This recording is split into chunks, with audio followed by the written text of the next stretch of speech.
동독에 대한 전단 살포가 동서독 간의 어떤 갈등적인 관계를 상징하는 그런 일이라고 한다면, 이 동서독 도시 간에 체결된 자매 결연은 서로 보다 더 협력적인 그런 관계를 보여주는 사례라고 할 수 있겠습니다. 사실 이제 동서독 자매 결연이 장기적으로는 독일 통일에 기여를 했다라고 볼 수 있는데요. 그 이유는 무엇보다도 통일이 되려면 그 전제 조건은 그 민족적 동질감인데요. 이러한 민족적 동질감이 이루어지기 위해서는 가장 중요한 기반이 바로 인적 교류가 되겠습니다. 이러한 이제 인적 교류가 되고 민족적인 동질감이 정대하게 되면 이제 장기적으로 내부적 통일이 가능한 그런 이제 기반이 마련되는 거죠. 그런데 이제 인적 교류를 할 때에 어떠한 주체가 더 이제 바람직하냐? 예를 들면 이제 중앙 정부와 지자체 두 수준을 우리가 보았을 때, 중앙정부와 중앙정부 간의 뭐 협상이라든지 결정은 상당히 국가적인 그런 정책을 하게 되고요. 지자체가 결정하고 실행하게 되는 그런 것들이 주로 주민들에게 구체적으로 다가가는, 그리고 주민들 간의 인적 교류와 직접적인 연관성이 있는 그런 정책이기 때문에 이 동서독 간의 그 도시의 자매 결연이 인적 교류에는 상당히 중요한 그런 사례다, 정책이다라고 볼 수 있는데요. 동서독의 자매 결연의 단계를 보면 분단 이후 통일까지 한 40년 동안 한 3단계로 발전을 했습니다. 먼저 첫 번째 단계를 소개해드리면, 이 1단계는 분단 이후부터 신동방 정책 이전까지 그러니까 1945년부터 1968년 20년 정도 기간이 되는 것이죠. 이 기간에 서독과 동독의 그 도시간 자매 결연에 대한 입장을 한번 소개해드리면요.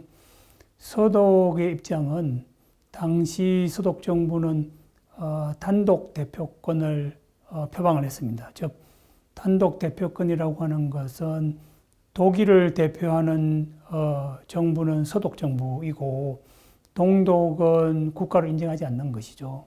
그리고 그것에 따라서 외교적으로는 할슈타인 원칙을 표방을 했습니다. 즉, 동독과 수교하는 나라와는 수교하지 않겠다라는 이런 원칙이죠. 그러니까 물론 이것은 국가적 차원에서 외교적인 원칙이지만, 당연히 지자체의 어떤 교류 협력도 넓은 의미에서는 할슈타인 원칙의 적용을 이제 받는 것이다. 그렇기 때문에 동서독 간의 지자체 수준에서 교류는 어려웠습니다.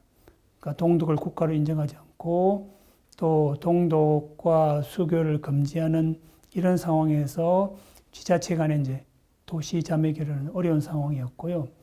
또 심지어는 뭐 이런 경우도 있습니다. 예를 들면 동독의 도시가 독일이 아닌 서유럽의 다른 도시와 자매 결연을 이제 맺는 경우가 있는 것이죠. 예를 들면 이제 프랑스, 이탈리아 이런 지역에는 이 좌파 세력이 냉전 초기에는 상당히 이제 강했거든요. 그래서 적지 않은 수의 지자체에서 좌파 정당들이 지자체를 해서 이제 집권하는 그런 경우가 많은데, 이러한 도시들은 비교적 좀 자유롭게 적극적으로 동독 도시와 이제 자매 결연을 체결했는데, 이 경우 이제 서독의 입장은 그러한 경우에는 서독과 그 서유럽의 그 도시와 이미 체결된 자매 결연도 취소시켜 버렸습니다. 동독과 자매 결연을 새롭게 이제 체결한다는 그 이유로, 이 정도로 이제 서독의 입장은 이 동서독 간의 자매 결연에 대해서 상당히 거부하는 입장이었고요. 정반대로 동독의 입장은 이 외교적 고립을 탈피하기 위해서 이 동서독의 자매 결연에 적극적이었고, 또 이러한 지자체 간의 교류 협력을 외교적 고립을 탈피하는데 적극적으로 활용을 했습니다. 2단계는 서독의 신동방 정책 이후 1986년까지인데요. 1986년은 바로 동서독 간에 최초로 도시 자매 결연이 체결된 해입니다.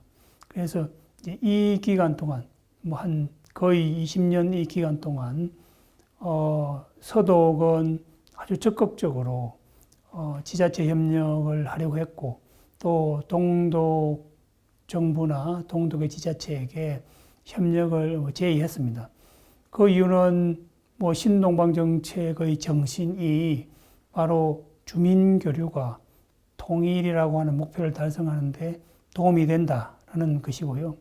또 이렇게 주민 교류라고 하는 한 걸음 한 걸음 동독에게 다가가는 것이 장기적으로는 동서독이 통합될 수 있는, 그리고 통일될 수 있는 그런 길이다라고 보았기 때문이죠. 근데 이제는 동독 입장이 바뀌었습니다. 과거에는 동독이 적극적이었는데 이제는 동독이 좀 소극적인 입장으로 변하게 되었거든요. 그 이유는 무엇보다도 이제 동서독 기본협정으로 인해서 동독은 외교적 고립에서 탈피했습니다. 즉 서독으로부터 국가로도 인정을 받았고, 유엔 동시가입도 했고, 또 많은 서유럽 국가들과 이제 새로운 외교 관계도 수립하게 되었고, 그렇기 때문에 이제는 굳이 더 이상 서독과의 어떤 지자체 협력, 그리고 그에 따른 주민 교류가 불필요하게 된 것이죠.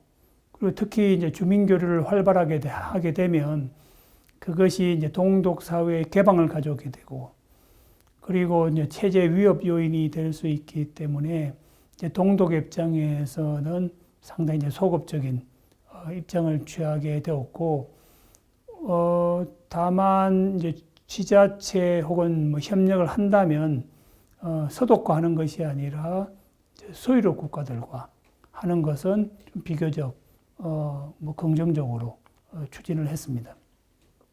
3단계에 대해서 설명을 드리면요. 3단계는 1986년부터 베를린 장벽이 붕괴될 때까지, 그러니까 1989년이죠. 한 3년 정도의 기간인데, 1986년도에 조금 전에 말씀드린 것처럼 최초로 동서독 도시 간의 이제 자매 결연이 이루어졌고요. 최초의 자매 결연 도시는 서독의 경우에는 자루이스, 동독의 경우에는 아이젠휘텐슈타트, 이 두 도시입니다. 왜 이 도시가 최초로 자매 결연을 하게 되었냐면요. 이 서독에 있는 자루이스는 동독 호네카 공산당 서기장의 고향입니다. 그러니까 동독의 공산당 서기장의 원래 고향이 이제 서독이었던 거죠. 그래서 자신의 이제 고향이 있던 그곳의 주지사였던 잘란드 주지사가 동독을 방문해서 호네카 공산당 서기장에게 자신의 고향인 자루이스와 동독의 아이젠휘텐슈타트와 자매 결연을 하는 것이 어떠냐라고 이제 요청을 했고요. 이 요청이 바로 받아들여진 것은 아니고요. 이 최종 결정이 이루어지는 데 한 1년 정도 시간이 걸렸습니다. 그만큼 동독 입장에서는 도시와의 자매 결연을 체결하는 것이 그렇게 적극적인 정책은 아니었다라는 것을 잘 보여주는 것이고요. 그 이후에도 동독이 소극적이었음에도 불구하고 베를린 장벽까지 62건의 도시 자매 결연이 있었습니다. 그러니까 한 3년 정도의 기간 동안 1년에 약 한 20건 정도의 도시자매 결연이 체결됐는데요. 베를린 장벽이 붕괴되고 나서 1990년 통일될 때까지 1년 동안에 약 800건의 자매 결연이 체결이 되었습니다.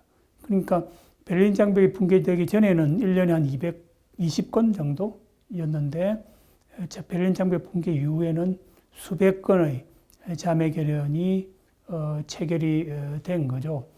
그러니까 이제 사실상 동독 입장에서는 도시 자매 결연을 1986년부터 이제 시작했을 때는 체제 안정에 대한 이제 자신감을 가지고 이제 조금씩 허락을 하기 시작했는데 불과 3년이 지나서 베를린 장벽이 붕괴하고 그리고 4년 만에 통일이 되는 뭐 그런 아이러니를 우리가 뭐 경험하였다라고 말씀할 수 있겠습니다.